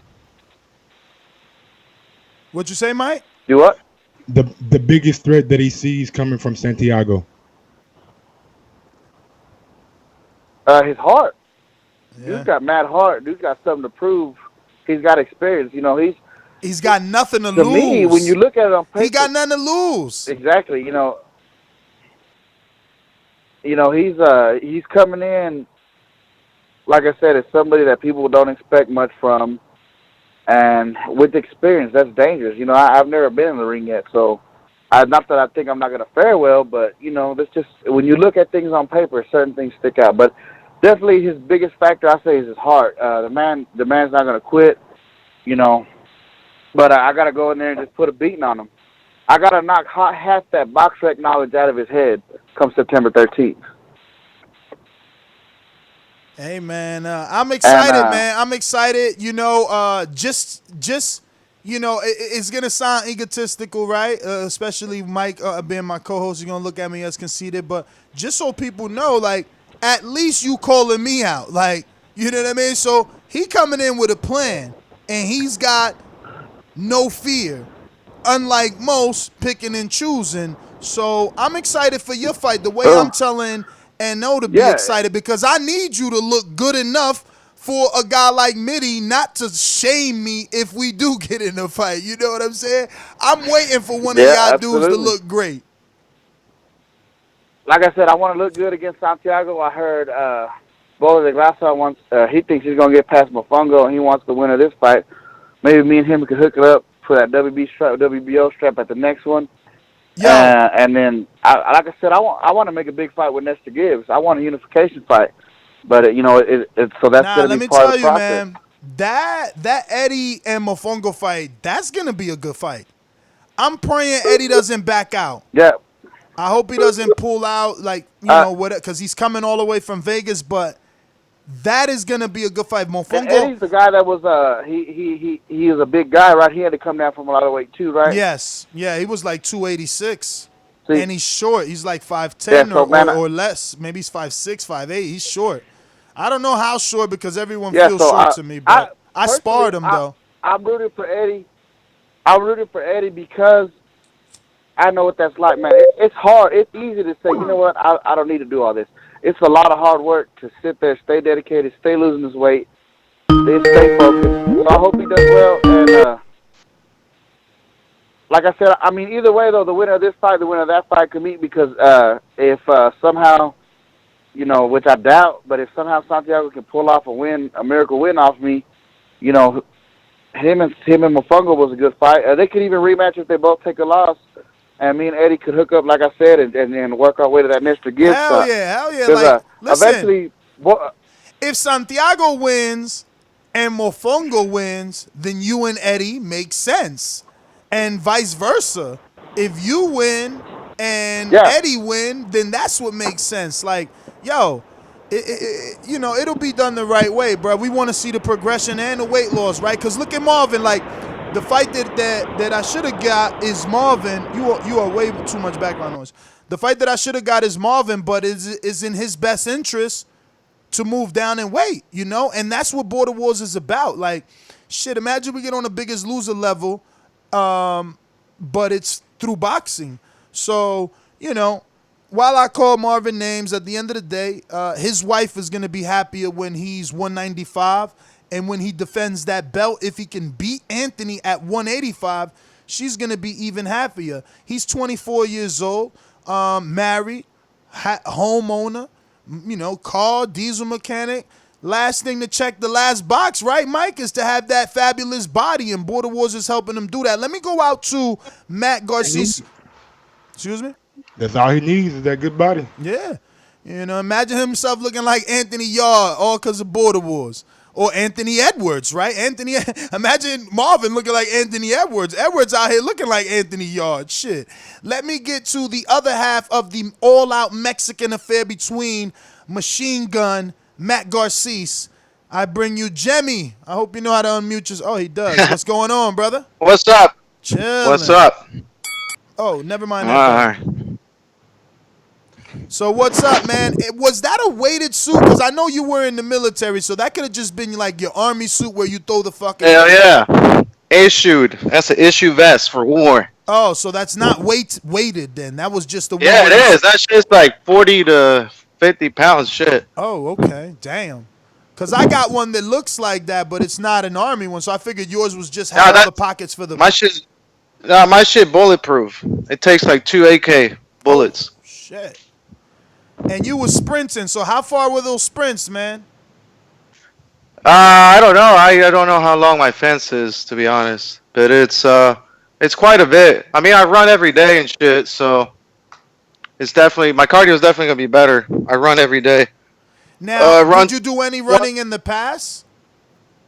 Yeah. I used to. I used to like running.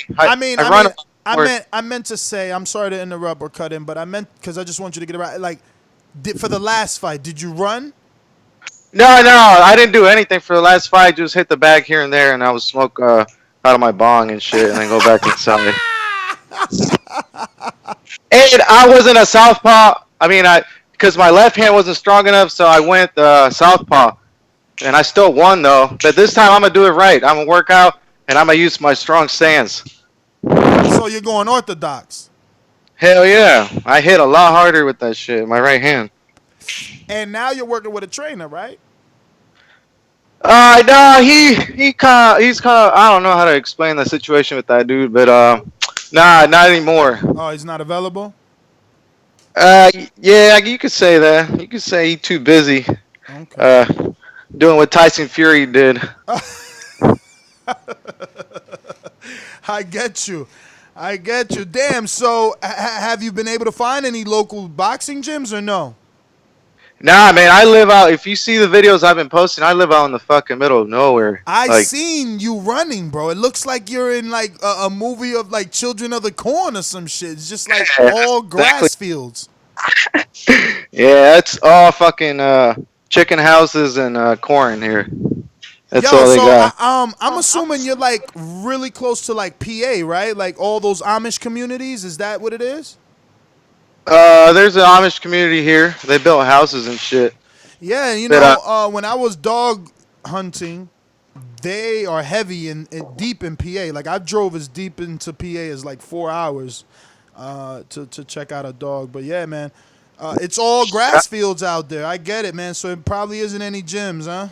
But no, you're in Delaware. How far are you from Omo Douglas's gym? I could hook you up. Those guys are totally cool with me. His father is a trainer, and he's even a Patreon, bro.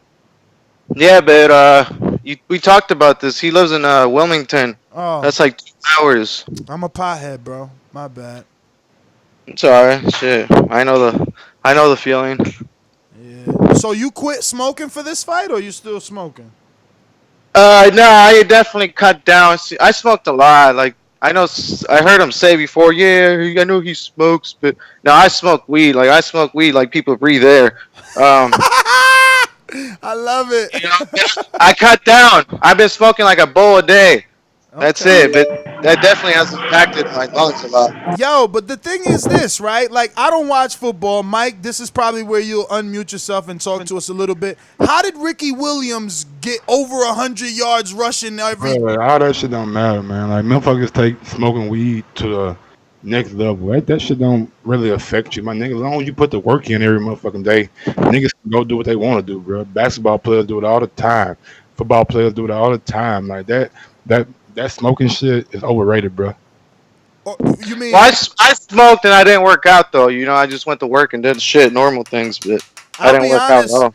I'll be honest. I haven't had a camp that I don't smoke. Like I'm I not. know so many athletes, or I've seen so many athletes that I know on a professional level. They get higher than a motherfucker. I think I seen. Never And let me mind. tell you something. And let me tell you something. I have run my longest and fastest miles higher than a motherfucker listening to music. Like I gotta smoke. I don't know. Like I I've seen a read few articles times. too. Like when I was big on running, because I even got like specific running shoes. And when I was big on running, I read up articles about running and smoking. And it's a thing called runner's high. People do it all the time. It's huge in the running community to smoke and go for a run. But again, you're not competing in boxing, so I don't know if it's affecting or not. But it's gonna take a dangerous fight to get me to stop. That's what I'm telling you. Yeah, I seen a two-time Heisman runner-up. You know what I'm saying? Do his thing, and he still smoke weed. So What about Yeah, track stars? I would never start smoking weed. Fuck that. I wonder if there's any famous track stars that have come out and said, "Yeah, I smoked," and they've been. I'm pretty sure Usain Bolt nigga got them me like that Yeah, you motherfucker up. saying hell yeah, he's He from Jamaican Jamaica. too. Yeah, I mean, but damn, that's a little bit biased to assume that. Yeah, hey, look here, bias or not. Goddamn, a lot of Hell no. Jamaicans smoke. A lot of Jamaicans smoke. Yeah, they do. Yeah, they do. Jemmy, man, any final thoughts? No, hold on, hold on. I got a message coming in from a promoter. Okay. Tell Jimmy him and Matt should be a sack on the fight. Loser buys it. Oh shit. We got another what? prospect. The loser buys the winner a nice sack of cannabis. Yeah. Jemmy brings that shit. He got the dispensary in Delaware, so he's good. It's legitimate over there. Yeah, the weed Jemmy, is let not me bad. tell you something. Actually, when they gets closer, call me because I want some more of that little gift you gave me for my birthday. That was like The wax shit. that wax shit. Yeah, Bruh, I would put that around every cone that I would roll, and it would stretch the shit out there because it would burn slower and get you. Yeah, super Oh my fucking slow. God, bruh. Too, Jimmy. You know the only problem with that is it's so It's messy. Nah, it wasn't messy for me. It's just so fucking difficult to get out. Like it's built like a syringe, but you can't use it. Obviously, your fingers are too big, so I always had to like push down on it off my desk, and it was just difficult, man. I need a better way to get it on the cone, but damn, that shit was right. That's right. That was a good thank you gift right there, brother. And Mitty too, man. Mitty, I bought some sneakers. Thank you for the Foot Locker card. I bought I think they Jordan. Nigga, I ain't know in Manhattan, nigga. Yesterday they had the Adidas, goddamn me, Arizona T shoes for 99¢. What? Nigga. In Manhattan, Adidas and Arizona M&I? T came out with a combination of a nice shoe, Adidas, but it was the Arizona T kind of logo. That shit was nigga 99¢ a shoe. Damn, you bought one? No, I'm not in Manhattan, Ness. Oh, damn, I didn't know it was out. How tall is Matt? Matt, are you still there? About Joseph is there. 5'9". Matt, Joseph, how tall is your brother? 5'11". 5'11". I don't know if that's true. Yo, these dudes that's be the same lying. height as Gil, right? I don't know, man. Everybody feels short to me, but 5'11" sounds tall. That's real close to 6 feet, man. I don't know. But Jemmy, let me get to Mitty. Mitty, I wanted to bring you back. Actually, Mitty, before we get to you, we got Darnell Fernandez. What up? Darnell, any ring name, man? What's your ring name? Because your opponent's name, Ricky Swift Davis. Yo, what's going on, guys? Thanks for having me. Thanks for the opportunity.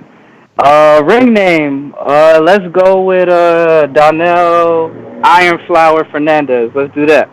Iron Flower. Okay, I need the science behind that. Yeah, honestly, for real, it's the first thing that came to mind. Shit. Okay, so Darnell, man, you submitted the form and it said you had 2 amateur fights. Yeah. When did those happen?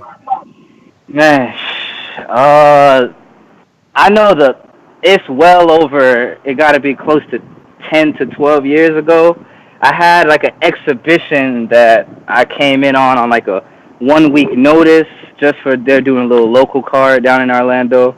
That was like the last time anything organized, but actual amateur with like book and everything. I'll say close to maybe like 2008, right before I graduated. I was still in high school. All right. So your opponent is 29 and you're 28, right? Yeah, correct. Damn, you guys are lined up pretty well. And you're 5'6", right? Yeah, 5'6" on a good day. On a good day. And he said Yeah. he's 5'10", but you know everybody seems to be lying about their height. Yeah, height ain't nothing. Like I said in the group chat, that's just motivation. I'll just have to look at that Pac Margarito fight to see how close the distance. So you're from Florida, right? Yeah, Orlando. Okay, and born and raised out there? Well, yeah, I was born in Orlando, went back and forth to Jamaica. My mom's Jamaican, my dad's Guyanese. Went back and forth between the places, but yeah, lived majority of my life in Orlando, lived a little bit in Brazil, went to college in New York. Yo, it's So super I've been windy around. out there, champ. Raise that Yeah, window. yeah. My bad. Can you hear me better now? Yeah. All right. Damn, so you Jamaican. Did you get to like box at any gyms in Jamaica as a kid? In Jamaica, no. In Brazil, in Brazil, yes. That was a great experience. Like my sport of choice all through college was track and field, so I kind of focused on that. My dad got me into boxing because I used to be real heavy. So it was funny. I actually started off boxing with Dennis Galarza, and Jason Galarza. That was Hammer's, Hammer's coach. Yeah, we go way back. We went to the same gym when we was kids, and then just unfortunately, family thing led to me not being able to really see it through, and they went ahead and progressed. But yeah, those are all good guys. That's what's up, man. That's what's up. So, what made you want to join Border Wars? I just been I'm probably like one of the viewers you guys hate, one of the ones that just listens on YouTube all the time and never calls in, and I always been hearing about it, and I'm just like, man, shit, I'm getting close to 30. Let me throw my hat in the ring one last time to let this be kind of a stepping stone to see where I'm at, and then shit, if everything goes well, then maybe you could put me in contact with a good trainer to see what happens from there. But just look, I'm a real big fan of the show. Really like what you guys got going on. The camaraderie amongst the people seems to be solid. So just coming to experience that. Me and my cousin coming out to enjoy ourselves, get that W, and chill with the guys. That's what's up, man. And it sounds like you're going to be a part of the family for a long time, man. You got the right personality, the right mindset. And I definitely love your confidence, bruh. It's always the most difficult part, and I'm going to mute you while I talk because you got some feedback going on. But the most difficult part, Mike, about Border Wars is the matchmaking process. And I believe that's why after the first season, we said it's non-refundable. That first part of the sign-up is non-refundable because you go back and forth with people for weeks, if not months.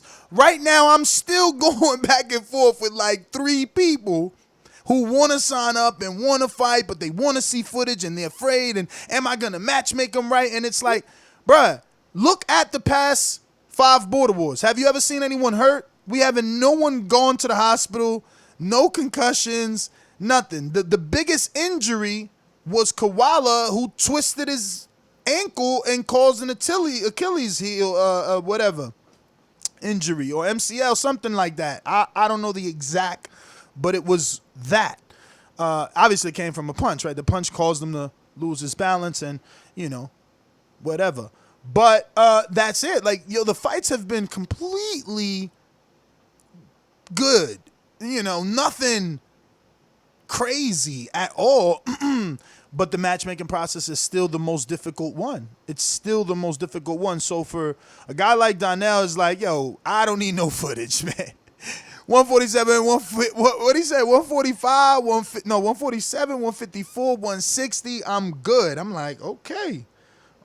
And then I still got him footage because I love to be fair. It's not right to match someone up without them getting a look. Like, even though he's an amateur, so he knows that's how it is. In the amateurs, that's how it is. Like, you don't get to know who you're fighting, but he's also 30 now or 28 now, and it ain't the same no more, you know? And he's been out of the ring 10 years, and let's see where your reflexes are at. So why be dangerous, right?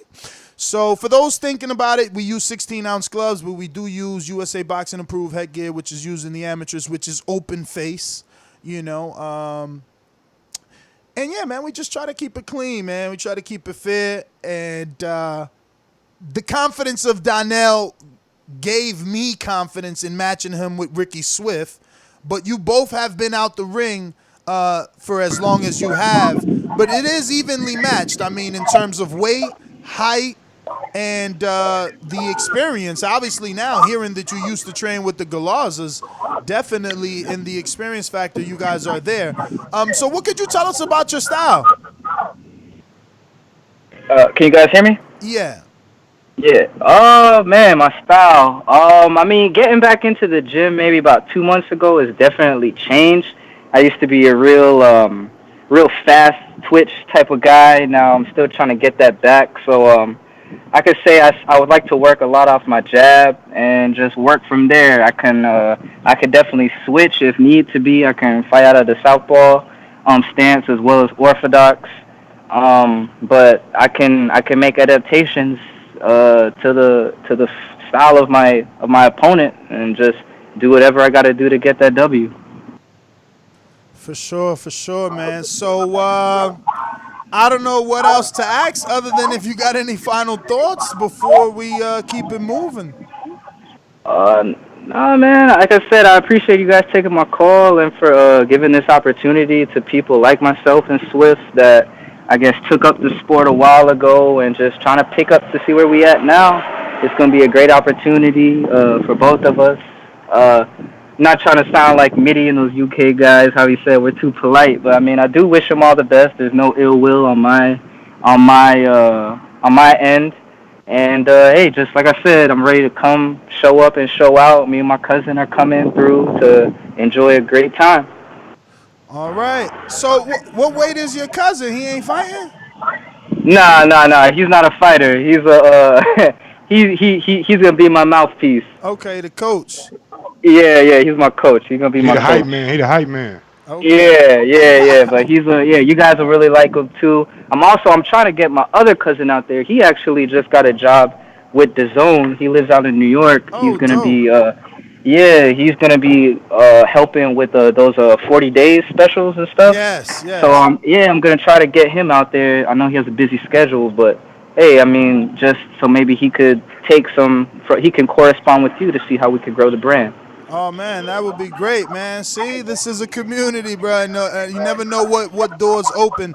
I want to thank you for calling in, Darnell, obviously, and thank you for being part of the family now. As you can see, the camaraderie in that Border Wars chat is real amongst us. I will mute you because you got some serious background noise.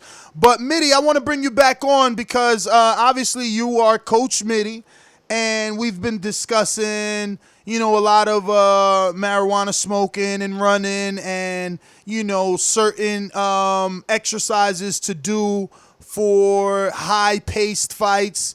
I know that you recommended a certain amount of sprint running on the track for me. But if you could just come back on and give us your opinion on smoking and running, and do you know anyone firsthand that's been able to do it on a high level or not? But you still haven't unmuted yet.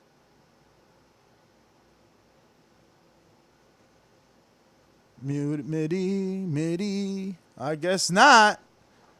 Mitty. Sheesh. Believe this or what?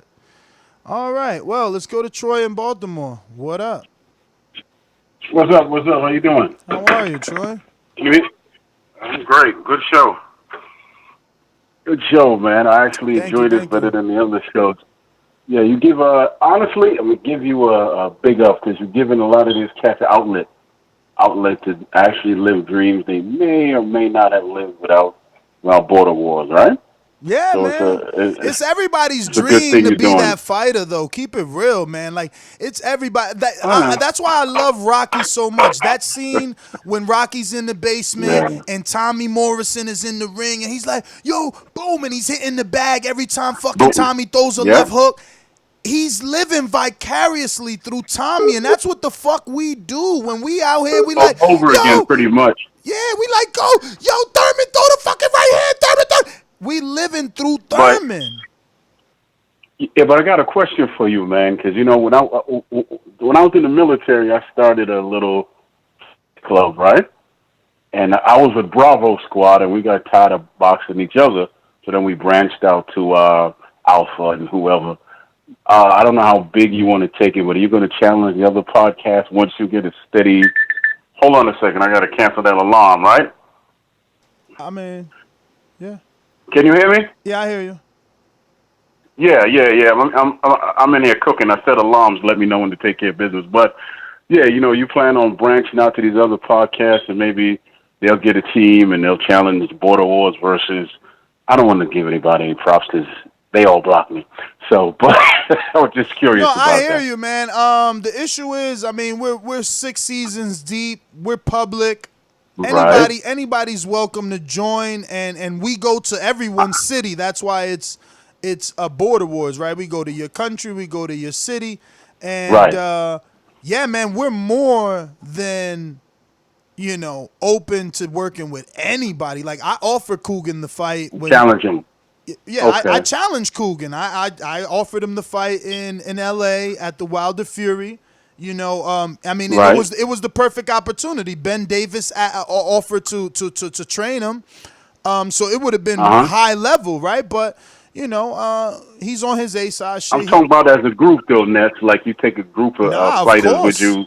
Of course, it would be a group because look, I train with Doomsday. Okay, cool. I train with Doomsday, and obviously, if we would have been if it would have been a me and Coogan thing, it could have easily turned into the true essence of Border Wars, which would have been, country versus country. So now I train with my trainer, which is Doomsday, who's also a fighter. Then I got Anthony Edwards, who's obviously one of Border Wars' best. We got Marvin, who's undefeated. So yeah, we would have definitely went within our own inventory to create a team if need be, and we'll be willing to do that. We want to grow the brand. I mean, whatever is gonna make Border Wars get to that next level, we're more than willing to do. Also, right, the last comment, you had a brother on here that lives in. Did he live in Maryland or Delaware, or was he close to the PA? He lives in Delaware. Oh, okay. But yeah, he lives 2 hours away from Wilmington. That's why he doesn't train at the Omar Douglas gym. Right, because I was going to tell him there's a gym in Hagerstown, but I think that might be out his way also because that's up 70. Simon Brown, the former welterweight 154-pound champion, he has a boxing academy, the Simon Brown Academy in Hagerstown. So if he ever thought about doing that. Brother Hardcore, I think used to train in Delaware too. Amir Mansour, yep. Yeah, and then he started coming down here to D.C. Jemmy, I just got a message from Ricky Swift who says that there's a gym called Dog Pound in Dover, Delaware. If you're close to Dover, Delaware, there's a Dog Pound gym. And Ricky Swift is also another Border Wars participant. Now, let me save this number, too. And I'm trying to think of the brother I met that's from Delaware. Douglas somebody. He's a pro. And I can't think of the brother's name. He's like 130, 135. I can't think of his name offhand. But I know he trains out of Delaware. Because, see, Delaware is right on, like, the cusp of Philly. So you have a lot of cats that really start in Delaware and then they end up in Philly, right? So, yeah.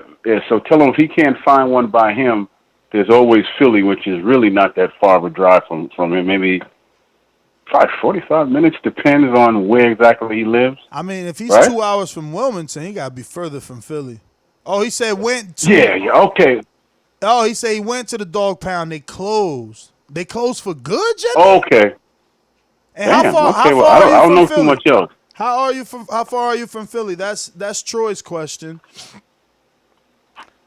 So Troy, man, what's your availabilities like, man? We need some someone. I could do the video thing. I could do the video thing because I cater and I drive for the food bank at my church. So I'm waiting on brother to video on the phone, video chat. I mean, because I'm not going to be available to come out to anybody right now because right now I'm driving for the food bank, right? Which is at my church. But what about fight night, man? Huh? What about fight night? It'd be good to have you as. When is it? September 13th. Maybe you come out. You could be one of the official judges. Jersey, yes. Jersey, East Hanover. Okay, sure. All right, well, let me go ahead and wrap things up here. I want to thank everyone that called in. Obviously, I want to continue to thank all the Border Wars fighters that have the courage to get in that ring. Remember, we're not here to kill each other. Look what happened yesterday on ESPN. If you don't know, check out our Boxing Voice Instagram. I don't want to butcher the man's name, but unfortunately, he suffered some brain trauma and had to have some surgery to reduce swelling. And it's just not anyway a great thing, good in any fashion. You know, this is a sport we love. And that's kind of why we created Border Wars, because as fans, we talk a lot of shit. And what I reposted was a message from a woman in boxing by the name of Nancy. She's like more than just a publicist, works with the WBC program, WBC Cares, works as a publicist for Brandon Rios and Mikey Garcia and others. But the message is just crazy, right? Because boxing media, me specifically and others, you know, we joke a lot about these fighters, but that phone call last night to Davashev's, I believe, wife must have been the most difficult one to make, you know, and you know, we sit here and we talk and we play and we talk about these fighters, but they're risking their lives for our entertainment. So tonight, when you go out and enjoy all the boxing that is on tonight, because there's a shitload, just remember that, man. When you're telling somebody to throw more punches, have you gotten in the ring? Have you tested yourself?